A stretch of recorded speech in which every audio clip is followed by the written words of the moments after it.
Hello students, study medium channel में आप सभी का स्वागत है। 17 जुलाई को नीट का पेपर हो चुका है और मैं आपके सामने इस सीरीज में पूरी की पूरी पेपर का एनालाइज कर रहा हूं, जिसमें आपको फिजिक्स, केमिस्ट्री, बॉटनी, जूलॉजी सभी सब्जेक्ट का पूरा 200 क्वेश्चंस का ऑथेंटिक और जेन्युइन आंसर प्रोवाइड करवा रहा हूं। तो ऑलरेडी मैंने बहुत सारे वीडियो अपलोड कर दिए, डिस्क्रिप्शन में प्लेलिस्ट का लिंक मिल जाएगा, जाके आप चेक कर सकते हो, जिसमें आपको फिजिक्स के, बायोलॉजी के करवा दिए। अब हम लोग इस वीडियो में केमिस्ट्री के करने वाले, ठीक है। तो केमिस्ट्री का जो 51 का क्वेश्चन है, अगर आपके पेपर में ये 51 पे ना दिखे तो आपको पैनिक नहीं होना है, क्योंकि नंबरिंग थोड़ा आगे पीछे हो जाता है, ये आपको कहीं और दिख जाएगा। लेकिन क्वेश्चंस आपका जो टोटल 50 केमिस्ट्री के हैं वो आपका अभी टोटल सेम टू सेम ही रहने वाला है। आप लोग अपने हिसाब से मैच कर लेना है, ठीक है। तो चलिए शुरू करते हैं आज का वीडियो। तो पहला क्वेश्चन है, निम्न में से किसमें एकाकी युग्म में इलेक्ट्रॉन प्रतिकर्षण अधिकतम होगा। तो आपके सामने 4 ऑप्शन दिए गए थे, तो मैं आपको इसका करेक्ट आंसर बता देता हूँ। इसका करेक्ट आंसर हो जाएगा ऑप्शन बी, ठीक है। Option B is the correct answer. जिन्होंने ऑप्शन बी क्लिक किया उनका एकदम सही है। ओके, चलिए नेक्स्ट क्वेश्चन था, लोगों के लिए कौन सा कथन सही नहीं है। बहुत इजी क्वेश्चन है, आपको इसमें से कौन सा कथन सही नहीं है वो आपको बताना है, ठीक है। तो पहला ऑप्शन है, ताप सुदृढ़ बहुलकों को बार बार क्रमशः गर्म और ठंडा करके मृदुल और कठोर बनाया जा सकता है, बिल्कुल सही है। ऑप्शन बी, ताप दृढ़ बहुलकों को दोबारा प्रयोग में लाया जा सकता है, नहीं, दोबारा प्रयोग में नहीं लाया जा सकता। ऑप्शन सी, प्रत्यास्थ बहुलकों में बहुलक श्रृंखलाएं एक दूसरे के साथ दुर्बल अंतरानुक बलों द्वारा जुड़ी हुई थी, बिल्कुल जुड़ी हुई होती है। एंड ऑप्शन डी, रेशो का तनन सामर्थ्य उच्च होता है, हाँ बिल्कुल, रेशो का तनन जो सामर्थ्य होता है वो बहुत ही उच्च होता है। तो इसमें आपका गलत जो कथन है वो आपका ऑप्शन बी हो जाएगा। तो option B is the correct answer, ठीक है, क्योंकि यहाँ पे बोला था कौन सा कथन सही नहीं है। चलिए नेक्स्ट क्वेश्चन से, एक तत्व जिसका परमाणु क्रमांक 119 है का IUPAC नेम क्या हो जाएगा। बहुत ही अच्छा क्वेश्चन है। तो ऑप्शन आपके सामने दिया गया, तो इसका जो करेक्ट आंसर हो जाएगा ऑप्शन सी, ठीक है, अनयूरेनियम। ओके, ये आपका करेक्ट आंसर हो जाएगा। इसका परमाणु संख्या जो होती है 119 होता है। नेक्स्ट क्वेश्चन दिया गया था, डाल्टन के आंशिक दाब के नियम के लिए निम्नलिखित में से कौन सा गणितीय समीकरण सही नहीं है, जहां P = गैसीय मिश्रण का कुल दाब होगा, ठीक है। तो ये आप देख सकते हो, इसमें से कौन सा सही नहीं है आपको गलत बताना है, ठीक है। ओके, हाँ सही नहीं है पूछा गया है, आपको गलत ऑप्शन टिक करना है। तो पहला ऑप्शन देख लो आप, PI = XI, P जहाँ पे PI = IV गैस का आंशिक दाब और XI = गैसीय मिश्रण के IV दाब का मोल अंश है, बिल्कुल ये सही है, इसमें कोई दिक्कत नहीं है।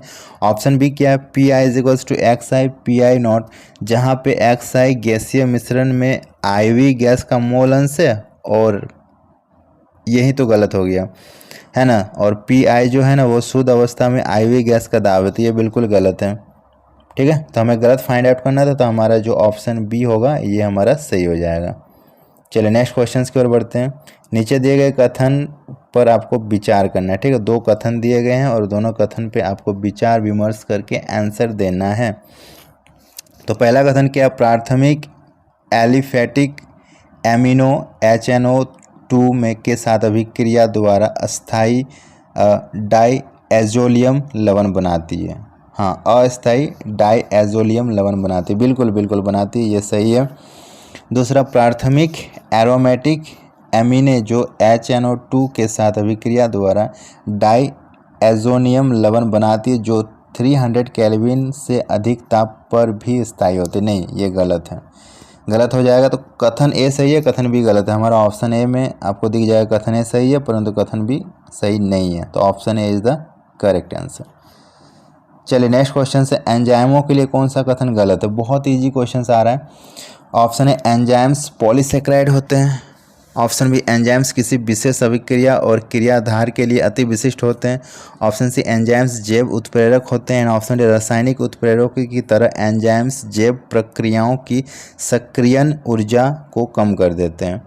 तो इसका करेक्ट आंसर हो जाएगा ऑप्शन ए, एंजाइम्स पॉलीसेक्राइड होते हैं, ये गलत है, बिल्कुल भी गलत है। तो आपका आंसर हो जाएगा ऑप्शन ए, बाकी ये तीनों कथन सही है, ठीक है। नेक्स्ट क्वेश्चंस, आपको एक अभिकथन दिया गया और उसका कारण दिया गया, तो उसके अकॉर्डिंग आपको ऑप्शन दिए गए हैं, इसके अकॉर्डिंग आपको आंसर देना है, ठीक है। ओके, चलिए देख लेते हैं कारण क्या है। पहला कथन जो है, एक विशिष्ट बिंदु दोष में एक आयनिक ठोस उसकी एकक कोष्ठिकाओं में कुछ धनायनों के न होने पर भी विद्युत उदासीन होते हैं। जी बिल्कुल बिल्कुल सही कथन है। और कारण क्या है, किसी आयनिक ठोस में क्रैम्पेल दोष धनायनों के अपने वास्तविक स्थानों से विस्थापित होकर अंतराकाश स्थान में जाने के कारण होता है, जिसके समय विद्युत उदासीन बनी रहती है। जी बिल्कुल, ये कथन भी सही है। और लेकिन इन दोनों कथनों में कोई रिलेशन हमें नहीं दिख रहा है। ये दोनों कथन तो सही है, लेकिन दोनों में कोई रिलेशन नहीं दिख रहा है। ओके, तो आपको उसके अकॉर्डिंग ऑप्शन चूज कर लेना। आप देखो ऑप्शन किस में है। हाँ, ऑप्शन डी में आपको मिल जाएगा। ए और बी दोनों सही है, परंतु आर ए का सही व्याख्या नहीं करता, तो option D is the correct answer, ठीक है। सही तो दोनों है, लेकिन उसका कारण नहीं है। चलो नेक्स्ट क्वेश्चन आपको दिया गया, निम्न वक्र किसी अभिक्रिया को बल गतिकी को दर्शाता है। तो किसी अभिक्रिया की बल गतिकी को दर्शा रहा है ये आपका ग्राफ। ओके, तो शून्य और प्रथम कोटि अभिक्रियाओं के लिए y और x अक्ष क्रमशः क्या होंगे। तो अगर आप इसमें देखोगे, पहला ऑप्शन क्या है, शून्य कोटि में y दर और x इज इक्वल्स टू सांद्रता, और प्रथम कोटि में y is equals to t by t का हाफ और x का सांद्रता। बिल्कुल ये सही है। इस कथन में आपको ऑप्शन ए बिल्कुल सेटिस्फाइड कर रहा है, तो ये कथन आपका बिल्कुल सही है। बाकी कथन देखने की कोई ज़रूरत नहीं है, पहला आपका सही हो जाएगा। चलिए नेक्स्ट क्वेश्चन में सूची 1 को सूची 2 से मिलाना है, और मिलाने के बाद आपको आंसर चूज करना है, ठीक है। चलिए मिलाते हैं। MgH2 तो ये क्या हो जाएंगे, MgH2 अगर हम लोग देखें तो ये हो जाएगा हमारा एक आयनिक, ठीक है। MgH2 एक आयनिक होता है, इसमें आयंस पाए जाएंगे, ठीक है। चलिए नेक्स्ट है GeH4। तो इसका अगर हम देखेंगे तो ये इलेक्ट्रॉन परिशुद्ध होता है, ठीक है, ये इलेक्ट्रॉन परिशुद्ध हो जाएगा। और उसके बाद अगर हम देखें तो B2H6 जो होंगे ये हमारा इलेक्ट्रॉन न्यून होगा, इसमें इलेक्ट्रॉन न्यून हो जाएंगे। और लास्ट वाला जो है HF जो होंगे ये इलेक्ट्रॉन समृद्ध होंगे, ठीक है। तो इस तरह से आपको मैच करना था और आंसर चूज करना था, ठीक है। तो हमारे इसके अकॉर्डिंग अगर हम लोग देखेंगे तो ऑप्शन सी में आप देखो सब मैच कर रहा है ना, तो option C is the correct answer. जिन्होंने ऑप्शन सी क्लिक किया है उसका एकदम सही है। चलिए नेक्स्ट क्वेश्चन से नीचे दिए गए 2 कथन है, और कथन के अकॉर्डिंग आपको आंसर देना है, ठीक है। कथन के अकॉर्डिंग आपको आंसर देना है। हाँ बिल्कुल, तो कथन देख लेते हैं। पहला कथन क्या है, समूह 16 तत्वों के हाइड्राइडों के क्वथनांक निम्नलिखित क्रम में बढ़ते हैं। H2O, उसके बाद H2S, उसके बाद H2SC, उसके बाद H2T। नहीं, बिल्कुल गलत है, इस तरह से नहीं बढ़ते हैं, ठीक है। दूसरा कथन देख लेते हैं, इन हाइड्राइडों के क्वथनांक मोलर द्रव्यमान में वृद्धि के साथ बढ़ते। नहीं जी, बिल्कुल गलत है, दोनों ही कथन गलत है, दोनों ही कथन गलत है। ऑप्शन देख लेते हैं। ऑप्शन में आपको मिल जाएगा, ऑप्शन डी में आपको मिल जाएगा कथन 1 और कथन 2 दोनों सही नहीं है, दोनों ही गलत है, ठीक है। चलिए नेक्स्ट क्वेश्चन की ओर बढ़ते हैं। क्लोरोबेंजीन को संश्लेषित करने के लिए निम्न में से कौन सा उपयुक्त है। क्लोरोबेंजीन को संश्लेषित करने के लिए आपको कौन सा उपयुक्त है, आपके सामने ये आप देख सकते हो 4 ऑप्शन दिए गए हैं। तो इसका अकॉर्डिंग आंसर हो जाएगा option C, benzene Cl2 अनिर्जल FeCl3, ये हो जाएगा आपका करेक्ट आंसर। ओके, चलिए नेक्स्ट क्वेश्चन है। नीचे 2 कथन दिए गए हैं, उसके अकॉर्डिंग आपको आंसर देना है और आपको इवेल्युएट करके आपको आंसर देना है, ठीक है। हाँ बिल्कुल, तो कथन क्या है, पहला कथन है ICl I2 से अधिक अभिक्रियाशील है। हाँ बिल्कुल सही है। और कारण क्या है, ICl I1 II I1 से दुर्बल है। बिल्कुल ये भी सही है। और रिलेशन, हाँ I2 I, हाँ बिल्कुल रिलेशन है, दोनों का रिलेशन भी, ये इसका व्याख्या भी कर रहा है, मतलब इसका रीज़न बन रहा है, ठीक है। तो हमारा आंसर हो जाएगा ए और आर दोनों सही है, और आर जो है ना ए की सही व्याख्या कर रहा है। बिल्कुल option C is the correct answer. Next question से, गैडोलियम की तृतीय आयनन एंथैल्पी का निम्न मान किसके कारण होता है, ठीक है। इसके कारण क्या होता है। ऑप्शन ए उच्च विद्युत ऋणात्मक, ऑप्शन बी उच्च क्षारीय लक्षण, ऑप्शन सी छोटे आकार एंड ऑप्शन उच्च विनिमय एंथैल्पी। तो इसका करेक्ट आंसर हो जाएगा ऑप्शन सी छोटा आकार। ठीक है, छोटा आकार की वजह से ऐसा होता है। चलिए नेक्स्ट क्वेश्चन आप देख सकते हो, आपके सामने एक एक्सप्रेशन दिया गया है और इसके अकॉर्डिंग विभव आपको क्रमशः दिया गया है, इतना और इतना, और ये 4 विभव दिए गए हैं और इसमें जो टेम्परेचर और 298 केल्विन पर ये आपका 4 एलिमेंट दिए गए हैं और इस पर बोला गया है कि मानक इलेक्ट्रोड विभव के आधार पर यह अनुमान लगाइए कि निम्नलिखित में से कौन सा अभिक्रिया सही हो सकती है। तो कौन सा रिएक्शन आपका सही हो सकता है, तो इसमें अगर आप देखोगे ना तो रिएक्शन आपका सेकेंड वाला मुझे सही दिख रहा है, ये वाला बिल्कुल सही हो सकता है। ऑप्शन बी एकदम सही है। सेकेंड वाला जो रिएक्शन है बिल्कुल सही है, फुलफिल कर रहा है, क्योंकि विभव के अकॉर्डिंग देखोगे तो यही वाला आपको सही दिखेगा। चलिए, तो option B is the correct answer. Next question से निम्न में से गलत कथन को पहचानना है। आपको इनमें से कौन सा गलत है आपको पहचानना है। ओके, किसी परमाणु में मुक्त अवस्था में सभी 5 3D कक्षक ऊर्जा में तुल्य होता है। हाँ, बिल्कुल सही है। दूसरा है DXY, DYZ और DZX कक्षकों की आकृतियाँ एक दूसरे के समान होती है, और नहीं, समान तो बिल्कुल भी नहीं होती, आगे पढ़ने की जरूरत नहीं, ये गलत हो जाएगा। ठीक है, नेक्स्ट है सभी 5 5D कक्षक संगत क्रम से 4D कक्षकों से भिन्न आकार के होते हैं, बिल्कुल सही है। और चौथा है सभी 5 5D कक्षकों की आकृतियाँ क्रमशः 3D कक्षकों से मिलता जुलता। हाँ, बिल्कुल ये भी सही है। तो आपका आंसर हो जाएगा ऑप्शन बी, क्योंकि आपको गलत चूज करना था, तो गलत हो जाएगा हमारा ऑप्शन बी। चलिए नेक्स्ट क्वेश्चन की ओर बढ़ते हैं।